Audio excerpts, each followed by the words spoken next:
Welcome to the Irrepressibles Podcast with today's guest, Alexy Lavigne-McPhee, co-founder of Flirt, an innovative beverage company. I think it was a mistake, to be 100% honest. What was the mistake exactly? To embark or to choose this particular... Not prepared enough. I think we did not have a strong plan at the beginning. And it cost us years and a lot of money to go that way and take a step back, and go that way and take a step back. I don't regret it. It's an amazing school, but I think we made a mistake at the beginning. And that's one thing I always tell people is make sure you have a good plan before starting. When Alexy found out how much produce was actually going to waste every day, he co-founded Flirt, deciding to use rescued fruit for his beverages. Canadian businesses are looking for Canadian products right now. I feel like that story with Trump will last for a while now. So I think throughout the year, we'll see very positive things come out of it. But at the same time, it's bad because it's going to cost more to do product. But we are at a point with our business where we are getting a lot of economies of scale. Even though one portion of our packaging will cost more, we're going to make better margins by the simple fact that we are growing.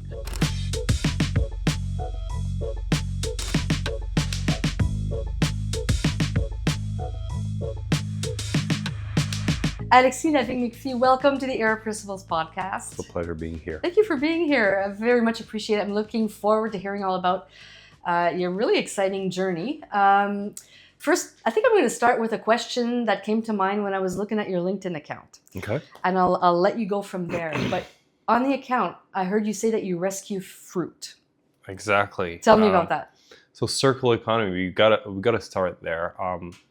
It just comes from the concept, when you look at everything that is wasted in Canada right now, it's about 50% of everything that is produced for humans that is wasted. So you're in the supermarket looking at all the produce, and you can think that half of it is going to waste. Wow. So once we understood that, it was in 2019, my partner and I were like, wow, that's a lot of waste, but still it's a missed opportunity at the same time. So we actually went with our cars and trailers to all the supermarkets in our region in Gatineau and asked for their unsold fruits and started doing beverages out of it. So in 2019 you realized this, but what were you doing at the time? Were you already in the industry, or did this come down like a bolt of lightning? So I was at university. Back then there was a small shop, now a bigger shop, but at the beginning it was a small shop called Olivia. So they do salads in the region. I was helping the chef build a menu, and we were looking for a healthy kind of beverage for their shop. So we stumbled upon Kombucha back then, started doing the Kombucha for Olivia. Then I moved out of it. I was still at university at this point. I was pretty much working for the restaurant. So you were a student at university working for Olivia, but you also had a startup on the side? So after some time, I was like, I feel like there's more potential in building that beverage business. So I went my way, and it's at that point that my partner, Xavier, who's my... what's the word for that? Mon beau-frère. Your brother-in-law. Brother-in-law.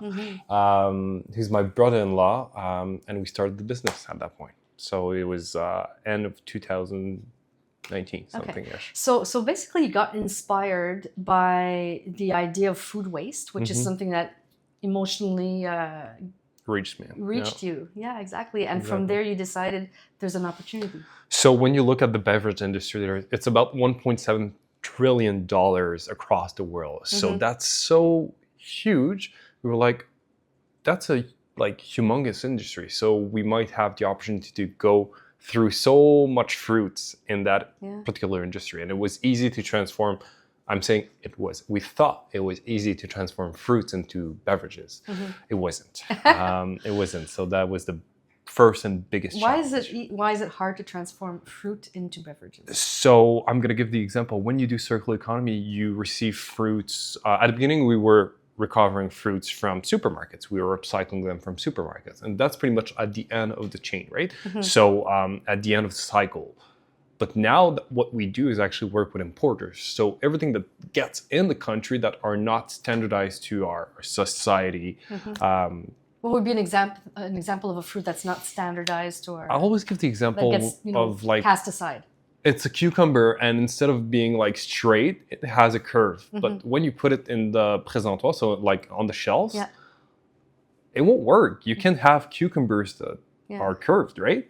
So they will throw them away. They actually throw them away. Exactly. There's two choices. You can give them to compost, so you can pay to give them to compost, or you can pay to get rid of it.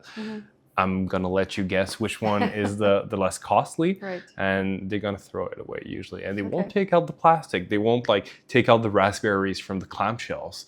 It's just plastic and food that are being thrown in landfills. Okay. So so sometimes you receive fruits that are from California, sometimes it's from Mexico, sometimes it's from Quebec. It doesn't taste the same. And that's a problem in beverages. You need something that will taste today like it tastes. Right. And in 6 months, when I'm doing another batch and more cans, it needs to taste the same. And that was a problem when you receive fruits that are from all around the world. That was the problem you had not anticipated initially. 100%. How did you find out about the problem? By doing it. At one point, we were pretty much making beverages, and we're like, "Oh cow! Like holy cow! It's not tasting the same today." And consumers will like. Right. Of course, it was so small at the beginning. We had the opportunity to pivot and change and try to find solution. But we rapidly understood that will be a problem growing into a bigger company. Okay, so at that was that your first pivot where you realized, okay, we need to fix, to get consistent fruit. Rescue, I'll put it that way. You have to rescue consistent fruit. Upcycle. Yeah. Yes. It was one of the first pivot. One of the first things we learned in this industry. I mean, pivoting. We in terms of products, like end products, we've pivoted maybe 7 times. Wow. In terms of like model of business, we've pivoted a few times as well. Okay. So yes, it was one of the biggest like pivot we had to do. Okay, and so. Just so I understand, so one of the pivot was we need to pick consistent fruit to keep the taste the same from one batch to the next.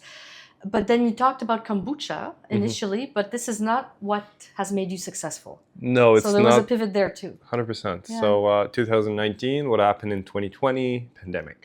Right. We're still doing kombucha back then, but the market was saturated. There were so many people going at the kombucha industry.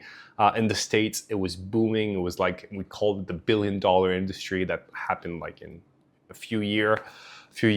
And it was the same in Quebec. And so many companies were at it. And in one day, when everything closed on the 13th of March, 2020. We all remember that date. Exactly. I mean, we lost 95% of our sales in one day because we were selling to cafes and small shops and stuff like that. So saturated market, no sales. We needed to take a step back and rethink what we wanted to do as an product. Yeah.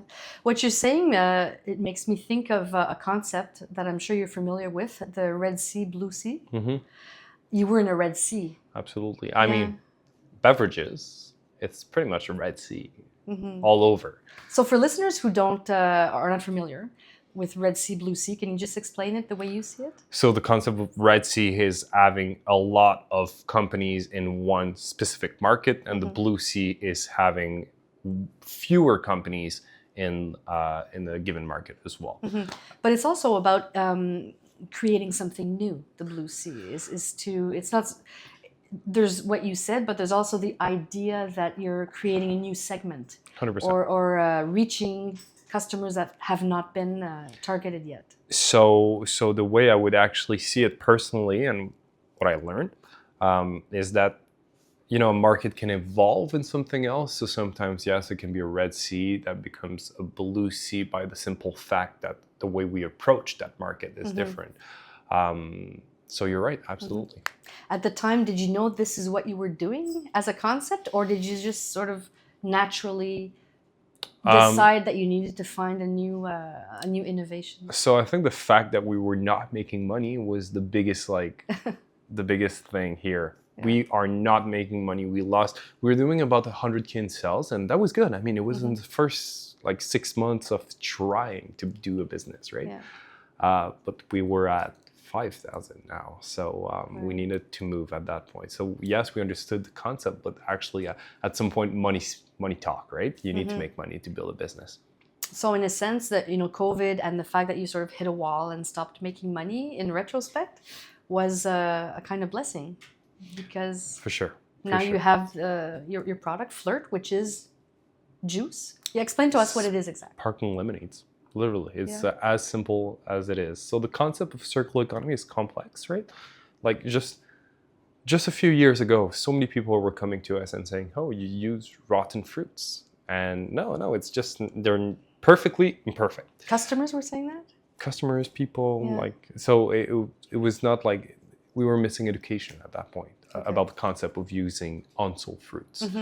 So it's complicated enough that having something that is complicated as a vessel, so kombucha, still today people don't understand kombucha. That's true. We're like, okay, what's the market in beverages that has not seen any innovation for the past like 50 years and that everybody understands? And lemonade for us made sense. So we looked at numbers and we actually came up with that idea. But between lemonade and kombucha, there were about 7 products that we tried, and we just did that MVP, so minimum viable product. We were just, hey, that's an idea that could work. Let's try it out. Let's build a product and ship it to the market. Is it answering well? Are people interested in that product? Yes, no, a bit, and moved out quickly, and we iterated into some products. So many changes before, basically finding what works for you. Throughout this journey, were there any moments where you thought, we need to get out of this juice industry, it's not going to work out? Or did you know that there was a spot for you or a spot for something new? I mean, still today, I'm like, is it the best industry to be in? It's such a competitive industry, and it's very, very, very hard. It's an amazing school at the same time. We know that all the tools we are learning still today are going to be useful in all the other endeavors we'll have, all the businesses. That's cool. So you're already thinking about other endeavors down the road. For sure, 100%. And this is like a learning platform for you, but... First big business where we are learning all the concept of business, not just making beverages. We are not beverage makers, we are entrepreneurs. So yeah, and still today, I mean, we evolved. We got to 1 million in sales last year. We're doing about 2 to 3 this year. And I'm still learning stuff and finding like walls that we need to explode and just go through, because it's so like such a competitive market and an old market at the same time. Sometimes like trying to be innovative in an old market can backfire. How can it backfire? Because people won't listen to it. Like they're not interested in something that's different. Like at the beginning, just people have habits. Yes, is it about habits? No, because the way the market work for everything that's CPG specifically, you have one buyer for a humongous group of stores, right? If you don't sell online. So if that buyer is not interested in the kind of product that you're not doing, I mean, you got about 10 places you can go, and that's it. If they don't want it, and I'm talking C-stores, corner stores here, I'm talking all the industry. When you're talking specifically to retail, there's 5. There's Walmart, Costco, Loblaws, Metro, and Sobeys. So if one doesn't want your product, you just cut 1/5 of the market. Is that right? So you need to make sure your product resonate with these people. And today, they're more inclined in everything that's circular economy and being more sustainable, ESG. A few years back, it was different. But IGA was our first big customer, and the guy, Guillaume, that actually gave us our first chance was like, that's exactly the type of product I want in my category. He was really innovative. And when you say the type of product, so what I'm hearing is it's not so much the lemonade itself, but it's the idea behind the product. Mix of both. The how did you call it? The recycled upcycling. Mix of both, and saving the fruit that are otherwise going to be discarded. So is that something that you think contributes to customer loyalty, or customers at the end of the cycle, once they like, the most important thing for a customer will be the price nowadays, how it looks, how it tastes. After that, everything is like a plus, added value. So at the end, yes, it will emphasize the fact that customer will come back to you. Kind of take you a little bit over the edge there. But it just needs to be pretty, taste good, and not too expensive. That's the most important thing in the CPG industry. Right. And would you say that you've cracked that now?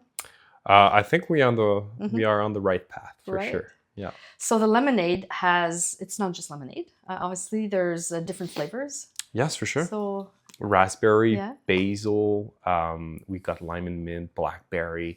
We also do many other products as well. So we have some iced teas that we do for specific clients. We got Yuzu Sushi, which is like a big sushi chain in Quebec. We do products for them. Thai Zone very soon. You do products for them, sort of custom products for them? So we call it white label. Okay. But it's a co-branding. So it's we use our circular economy network to be able to create their products through that circular economy concept.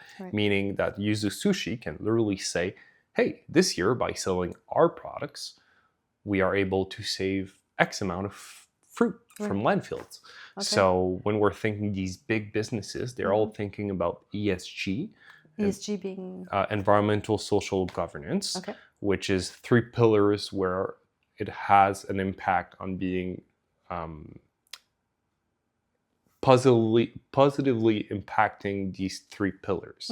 And that has an impact on the value given to the company. It literally can equate to money, dollar. So that's one service we offer for other companies. And that's one aspect also that you can offer, contrary to other competitors, for example, that might not have the circular economy model. I mean, nowadays, I feel like we got a partner, Alex. His name, his company is based about what he does is pretty much take fruits and transform and sell it to other manufacturers. And we met that guy a few years ago. And he's become one of our biggest partners. So nowadays, there's many companies that can do circular economy just by the simple fact of working with Alex. And I'm happy about it. Yes, it's an added value for our product. It's amazing. But the more companies that do circular economy, the less food is wasted. Exactly. So we're all going in the same direction. Excellent. So, excuse me. I was looking at your LinkedIn. I'm changing gears here just for a second because a big part of your marketing, I think, is through LinkedIn. Personal marketing, yes. Personal marketing, exactly. And I don't know if I could say this, but it's almost like it feels like a diary for yourself as an entrepreneur and your journey, because you post things about what your company is going through, but also more personal things as an entrepreneur, what you're facing. Is this something that came to you naturally, or how did you begin this LinkedIn conversation, if you will, with colleagues, with other entrepreneurs? So LinkedIn, I was seeing everything that's social media. I see it as powerful tools, and the community on LinkedIn seemed like the right community for me to be able to share that story and what we are doing. And I did it a few times, and at one point I had so much inbound people were looking into what I did, so it was gratifying at some point. Well, I also noticed that sometimes you ask for advice. 100%. When you hit a wall, like you were saying earlier, you put it out there. You say, I think you'll say, I'm stuck, I'm lost. Those are words I saw on your posts, and can you help me? You ask people to help, For sure. It's crazy. It's like you're trying to reach to someone by through email. It will not work. And you're doing it through LinkedIn. And when you're active on LinkedIn and using it as a platform, and people can just look your profile and be like, oh, this guy is he's real. He's a CPG entrepreneur, and I can look what he does and just answer back to it. Reaching to people on LinkedIn is so much more easier than through emails. So yeah, I don't hesitate. I will ask on posts if I need help, I will reach out to people. But at that point, I feel like there's a lot of inbound. There's a lot of people that are coming to us. So many opportunities that came out of LinkedIn. What kind of opportunities? I mean, last week, I don't know if it will happen. There's a big company in Toronto. They specialize in everything that's airplane related. So they sell food to airplanes, Right. like airplanes companies. He was like, hey, I like what you do. Send me samples. I'm meeting with, I think it was WestJet this week. I'm going to show your product to WestJet. So you didn't even look for this. It just fell into your lap. I would love to be in airplanes, right? I would love to have these cans in airplanes. Have a captive audience for sure in airplanes. So absolutely, absolutely. And so that was just genuine from that guy, just by reading what I do. Yeah, I do. But getting back to just for a second, the idea that you'll share, problems or that you may have, or even more personal things. I find that interesting because with previous guests, we've heard that a lot of times entrepreneurs will hesitate to share with other entrepreneurs certain vulnerabilities. You want to make it look like everything's, that you're on top of everything and, you're selling your brand. But in your case, you've taken it in a different direction by saying, hey, we're stuck, we're lost, help. 100%. So I feel like being genuine to what you're really like, where you're really at, will have more positive impact than negative impact. But of course, that's just me being transparent. There's bad things that happen to the company, and if I share it on socials, it might negatively impact the company at that specific moment. Like I'm just thinking, oh, we lost that client, so an investor might not be interested in investing in the business because of that. So you can do it, and at the same time you need to be careful at when you do it. No. So it's a mix of both. But literally with all my friends, entrepreneur, and even like entrepreneurs I meet, I'm like a fully open book. Right. Here are my debts, what I made last year, what I lost last year. Usually I've always won more out of doing this than doing the contrary. Wow, that's fascinating. Do you have an example that comes to mind of someone where you found a solution through someone on LinkedIn that wanted to help you? Actually, Megan, she's the owner of Gingerbug. It's a company out of north of Toronto. And she's been growing that company for a few years, and she actually raised money through LinkedIn. She's got 700 people that follow her. So a very small circle of people. But she actually posted on LinkedIn and said, hey, I'm raising money. Are you interested? And she raised money. And I was for your company? Not my company, but her company. Okay. And I was like, what? How did you do that? So I actually reached out on LinkedIn and asked, what was the process? I'll be looking to raise. I don't know if I want to do it on LinkedIn. And actually she gave me the process. Okay. So, yeah. So it does work out. It's really cool. And I'm just noticing also that there was one post that I thought was really interesting. It was about the importance of support as an entrepreneur. And you specified, not just financial support, obviously. You need investors, et cetera, and that sort of thing. But you mentioned emotional support, trust, parenthood. Can you talk a little bit about that? How those things have impacted you as an entrepreneur? So that post was specific to my partner. She's not business partner, life partner. Yes. And that's so important. I mean, you're on a roller coaster when you're building a business. Just this week, I was feeling so down about the news that I received that was negative and not positive. And I was talking with her, and she was really supportive. And that's so important, because when you're building a company, it's intricate with your life, right? And that can be a big problem. 2 years ago, when my child was born, my daughter, I was almost depressed, almost to the point where I was in depression, because I was not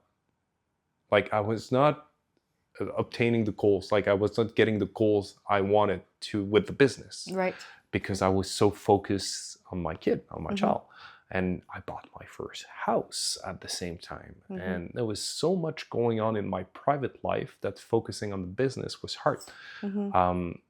but without my partner, without her support, and I would have not been able to take a step back and get that bird's eye view of the full situation, and I would have kept like going onto that path of depression.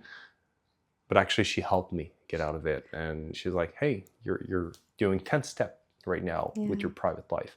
So it's so important to be able to have this person in your life that can help you on this journey.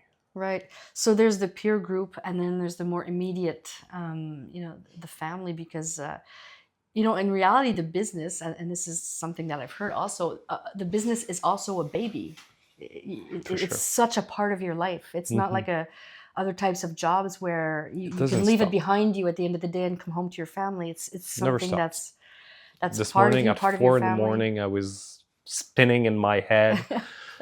I was thinking about like a strategy I was building, and I was awake. It doesn't happen often, but yeah, for sure, it never stops. It's always there. But I like it. That's what I like, right? So, well, that's what attracts people such as you to entrepreneurship. I 100%. think it takes a certain kind of person who's willing to adopt basically that kind of lifestyle. It really is a lifestyle, I think. For sure. Yeah. That's the way of living. Okay. So if we go through your LinkedIn again, sorry, I wrote a few things because your posts are really very Appreciate interesting. Like it's almost like it's like following your company and yourself as an entrepreneur in real time, because you post generously, often, and every day, multiple topics also. And so I find it very, very interesting. And you can look back on that one day and sort of see everything that you've been through. You did mention recently the Trump tariffs. Yeah. It's a very up-to-date subject. So is this something that, why did you post that? Is it because it's something that worries you, or is this an opportunity for you as a Canadian business? So it's a mix of all the above. One thing, it's interesting for people. So posting on LinkedIn is not only about yourself, it's also about what interests people. And it's got to impact our business. So I was like, okay, there's something to write about this. Specifically for us, I mean, everything that's on aluminum right now, I mean, I can stuff. I put stuff in aluminum. Right. So it's directly impacting us right now. Costs will go up for sure. So it's good because that's good. It's good because Canadian businesses are looking for Canadian products right now. And even though, like, on the first day we received tons of emails, I feel like that story with Trump will last for a while now. So I think throughout the year, we'll see very positive things come out of it. Being there at the right time with the right product for the right people. But at the same time, it's bad because it's going to cost more to do product. But we are at a point with our business where we are getting a lot of economies of scale. So for us right now, even though one portion of our packaging will cost more, we are able to offset it, and even more actually. We're going to make better margins by the simple fact that we are growing and that our price is rightly priced. That will just make more gross margins through economies of scale. So even though you're anticipating an increase in price of your product, you're also anticipating a larger market share? Is that how we could put it? So not market share, but the simple fact like cans. So you can buy cans that are already formed and then you print on it. That's one way. Or you can have a cans that fully formed and you label it. But if you want to buy a truckload of cans, that's one flavor. So let's say raspberry. I can buy a truckload of cans that will be printed, but it's not when they're fully formed, and it's when they're flat, before they're formed. And the cost of the can will go from 37 cents to 18 cents. So that's half of my cost just for the can. But I need to buy 250,000 cans. So you have to sell 250,000 100%. cans of juice. Like we calculated on 6 months, 6 to 8 months. I need to go through 250,000 cans, but we are pretty much there. Our biggest seller, the raspberry, we are looking to buy a truckload of it. So that's a lot of points, a percentage that we are getting back on the gross margins. Even though the can will cost more, we are still diminishing the cost by a lot. Just a quick interruption from the conversations to let you know that Alexy actually gave you guys a promo code of 10% to use website-wide, so you can order different cases of different flavors.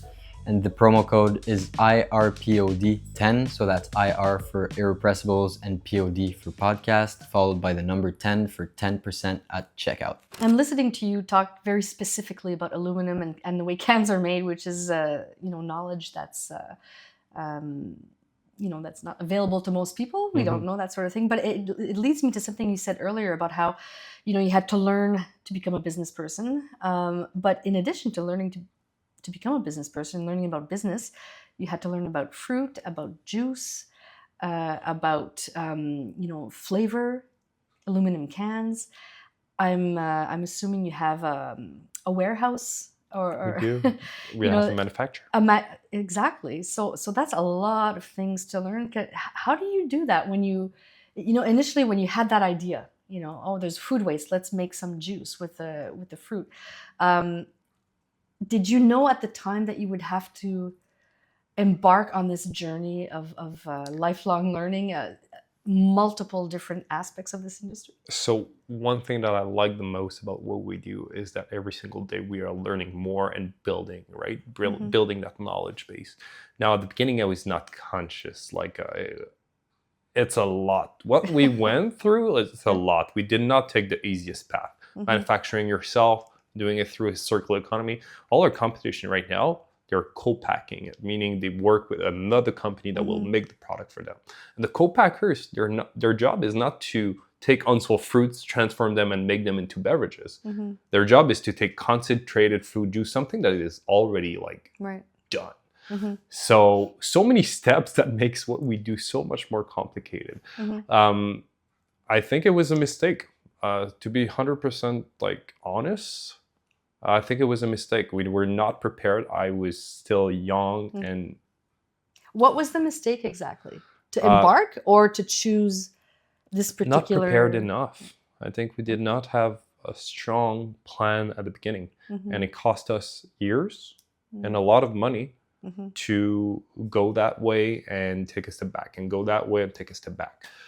I don't regret it. It's an amazing school, but I think we made a mistake at the beginning, and that's one thing I always tell people is make sure you have a good plan before starting, and go ask people. But it's hard to make a plan when you don't really know what's ahead of you, isn't it? So what do you do in that specific time? You jump? No, you talk with people. So many people, especially when you're a young entrepreneur, you just go to someone and say, hey, I want to be building a project. That's what I want to be building. What do you think? And do that with 10 people. You're going to get a lot of knowledge. And that's one of the things that we did. That's how we built our company. But before even jumping into that, I would do it. And some people would say that, or some people would be reluctant sometimes to share an idea. You get this idea, you think, I could do something with this, and then there's the fear of someone taking off with it, and and then you lose that opportunity. So it's a risk. Or do you see it as a risk, or is it an unreal risk that doesn't? So an idea is just an idea. So making the idea appear or create or just build it is a whole other story. That's right. So an idea is not worth a lot. But actually, there's businesses that raise millions on ideas at the same time.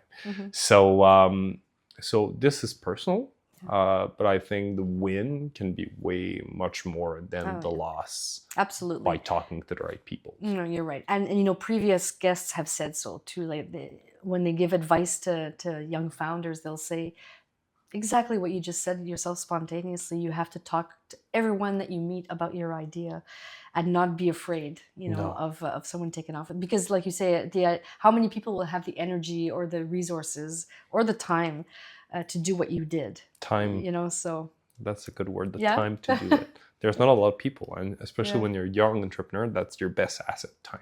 You talked about school at one point, and how initially it's not something you enjoyed, but then there was a mindset shift that happened. What happened? So I was at university, started in 2014 in business. felt like it was really boring.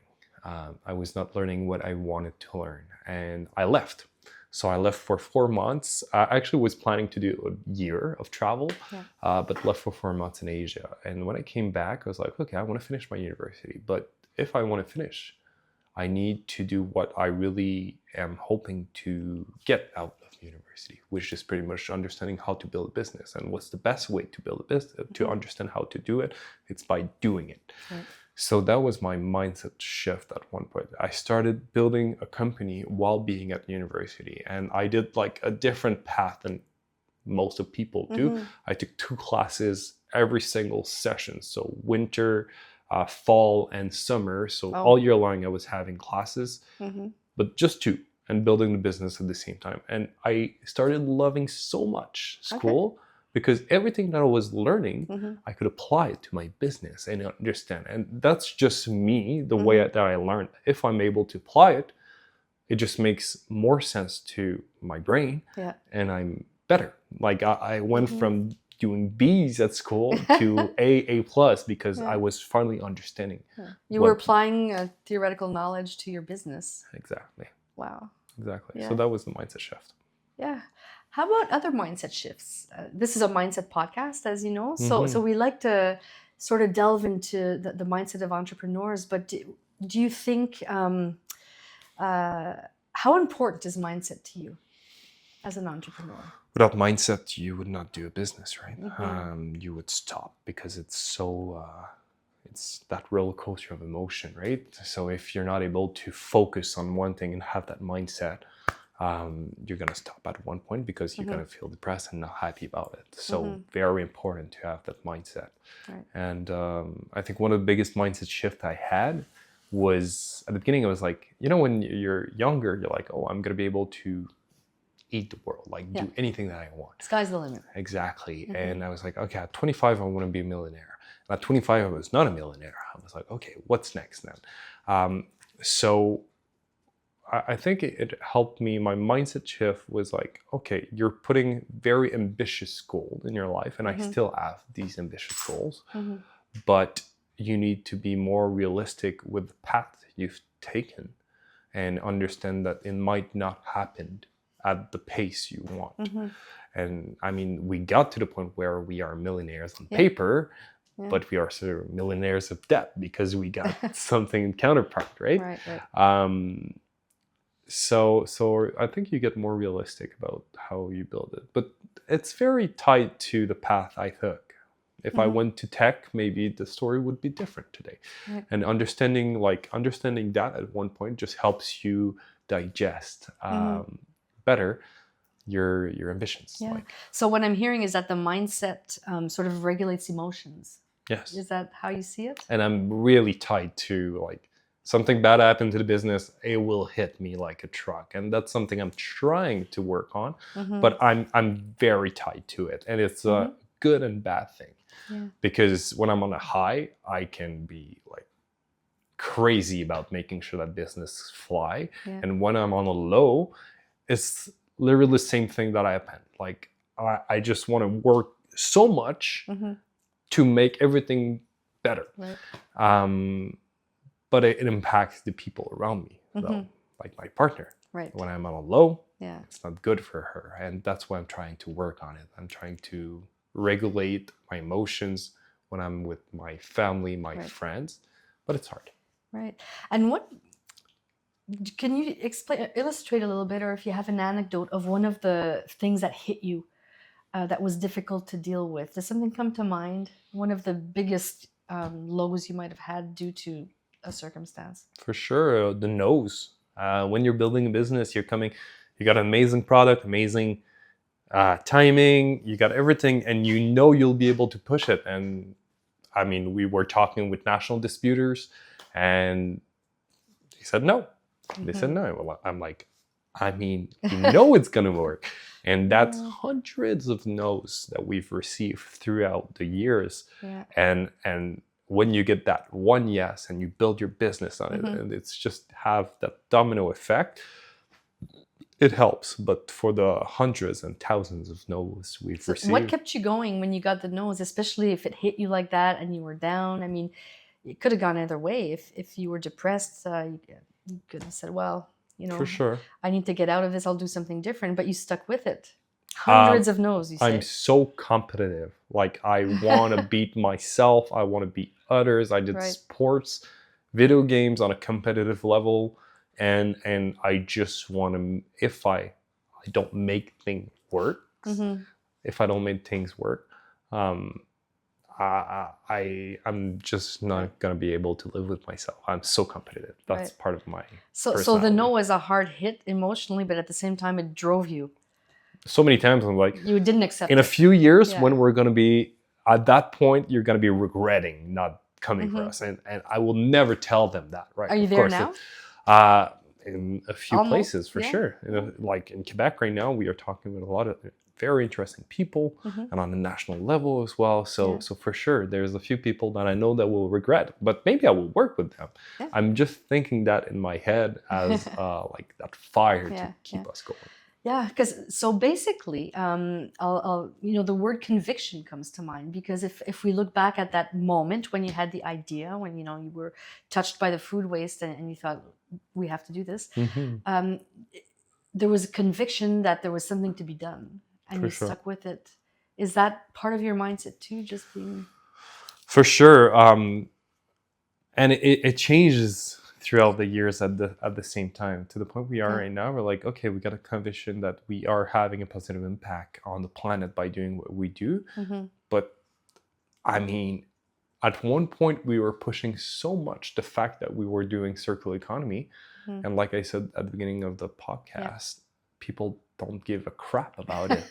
What they care is it pretty, is it good, is it a good price? And then if you do that, it has a positive impact. So for sure, conviction is really important. Now I think we became more realistic and understanding, like, in what market we are, that's the assets that we have. Here's our core value that we will be following in our mission. But it's a business, it's a numbers game now. We're gonna make sure these numbers work. So the entrepreneur, the business person came out. For sure. You need to be innocent to be a businessman, right? You need to be able to dream. Exactly. And it starts that way. And I'm still naive in some way, but with more experience.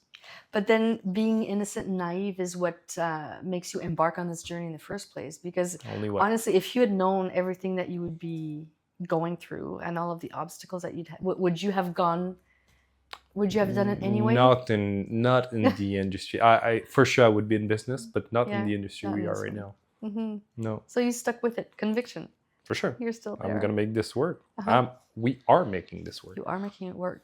Well, and I also saw recently you, and this is, we're talking a little bit more about marketing, but you did something interesting on a university campus recently to try and promote your product, and it worked out for you. You want to talk about that a little bit? 100%. So I mean, there's 3 segments we are focusing on with the business for Flirt specifically, not the products we made for others.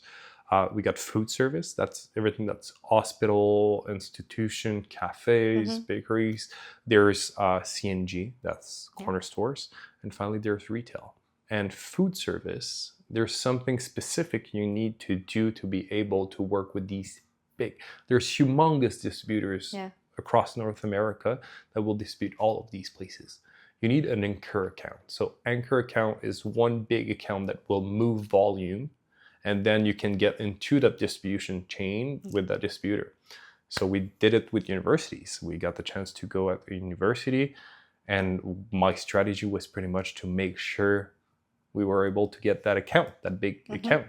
So we went there, we did a demo, we call, so we have people taste the product, and to push it further, we were like, hey, we want to know how they like the product and what they think of the company. So we had that QR code. They weren't saying what flavors they like the most, and then we had their emails. We also send them an email afterward, doing like a contest. Hey, we're gonna have a case that's gonna be that's got a free case of Flirt between one of you people. And all these time you're talking with consumers and potential consumers, it's so important when you're in the CPG industry. Having liquid on lips. In exchange for samples Yep. at the university, sur le terrain, like we say in French, Yep. You got emails in exchange. Yes. Imagine hundreds of emails, and from there, then you can reach back. And did you get the account? Yes. You did. Yes, Congrats. absolutely. Now we are Congrats. growing from university to university to university. Okay. It's just like a domino effect. Right. Every time in our industry, Mhm. it's always like that. You get one big account, and then the others are interested in what you do. Okay, so what was the most popular flavor when you did this particular? Always the university-based- raspberry. The raspberry. Always. It's the most popular. 100%. I kind of like basil myself, so I'm gonna taste the basil. Amazing. That's okay with you. While we continue talking, so gonna go with the and you're going with blackberry. Yes. Okay, It's funny. is that your favorite? I don't have a favorite, to be Mm. honest. I think basil was probably my favorite one. I really like the basil. Hmm. You mentioned a drink earlier that Cocktail. that's great. A cocktail. I mean, yeah. our products, the base for cocktails is water, lemon. Like 80% of the cocktails in the world, it's water, lemon, and sugar. Mhm. And lemonade is water, lemon, and sugar. So our products are amazing for doing cocktails, but also mocktails. Okay. Many people love our products for doing Yeah. mocktails and having fun with it. But this tastes very fresh, and so knowing everything we've just talked about, you're saying you know you're using the fruit. There's where do you get the fruit now? Is it from multiple different So sources, or is it more local? importers and producers. So Okay. farmers during summer for Yeah. Quebec and Ontario and whatso, and importers as well. So there's big companies, Okay. billion-dollar companies that get products in the country from all around the world, and they receive containers sometimes, and they open the door and they're like, oh, that won't sell because it's got a stripe on it, or Yeah. there's a few cases that are rotten, but all the rest is good. But Right. they won't take the time to sort it out. So we work with these people. Okay, and then you get the fruit are fresh. They're just crooked, for example. And like a sometimes cucumber. they're not even ripe, so we need Right. to wait Oh, like really? a week or a Okay. week and a half. Mhm. Just waiting, the fruit Yeah. will get ripe and better and sweeter. Wow. Well, it tastes great. And all this is done locally. You said you had a manufacturer here. Yes, and get snow. In Gatineau. Exactly. Yeah. So there was a small manufacturer of sodas from people that we knew actually. In 2020, I think we 2019, 2020, and they were pretty much closing shop. So we bought their equipment. Right.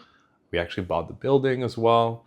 And then, I mean, I look at pictures of that small manufacturer back then where we were touching 150 bottles a day, and now we can do like hundreds of thousands, like we can do 12 to 18,000 cans in a day with the equipment we have. That's impressive. And how much? How big is your team? How many employees do you have? We got 7 employees. How much? So 7. Only 7. Yeah. So everything's automated, right? Mm-hmm. So there's me, my partner. Yeah. We have Aglaé, the sister of my partner. Okay. She's amazing, helping us a lot. And we got a manufacturer supervisor and 3 more employees that are doing the production. And everything is automated. So we have one line that's semi-automated. So we need, during summer, we have 4 to 5 employees in production. Now we're just at 3 for winter. But the line of cans, I mean, you can have 1 person operating Is it. that right? Okay. Yeah. So when you look at the future, how big do you see Flirt becoming? So the lemonade market is, I mean, no novelties in it. Nothing new. For the past 50 years, it's crazy. It's just a big corp, like big companies, Coke, Pepsi, and mom and pop shops. So there's really a hole for innovation right now, and in many kind of products through lemonade, and we can grow out of this market. So our goal is to 2 to 3x every single year. Okay. That's the goal we emphasize on, and making sure we are profitable at the same time, right? Because last year we were not profitable. We had 600K that we invested in business, but also in marketing, in equipment. So at one point in the P&L, it just doesn't make sense. We'll do a loss. The year before that, we were profitable. So every single year, our goal is to, even though like we invest in it, and of course it impacts our P&Ls, we want to make sure we are profitable and growing at 2 to 3x. Okay. And that can go fast. It can bring you to a few millions a year. Well, it looks like you're on the road to that. Congratulations. It's a very, very interesting story. I'd like to finish. I've asked the same question at the end of every podcast to everyone. And I'm asking you, so what, according to you, is the top mindset quality that is needed or that you needed to get to where you are today? Knowing that I don't know anything. That's the most important thing. So understanding that so many other people in the world know better in many segment or many industry than I do. So just opening my ears and listening. That's the most important thing ever. It's very humble. Yes. Point of view, like yeah. I don't, I'm pretty much saying I need the right people close to me. That's it. That's how we can build it. Thank you so much for coming on the podcast. It was really interesting, and congratulations again. Thank you so much. It was amazing. Thank you so much for making it all the way to the end of this episode with Alexy. We really hope you enjoyed the conversation, and if you're curious about Flirt Sparkling Lemonade and want to try it for yourself, you can use code IRPOD10 at checkout for 10% off. That's IR for Irrepressibles, POD for podcast, followed by the number 10 for 10% at checkout. Murphy decided to join me for the outro. So if you're at all interested in the entrepreneurial mindset conversations we have here, make sure to subscribe on YouTube, follow us on Instagram for all the updates, and whatever platform you use to listen to your podcasts, make sure to follow us there as well. And share with a friend, always help us out. And that's it for today's episode. See you in the next one.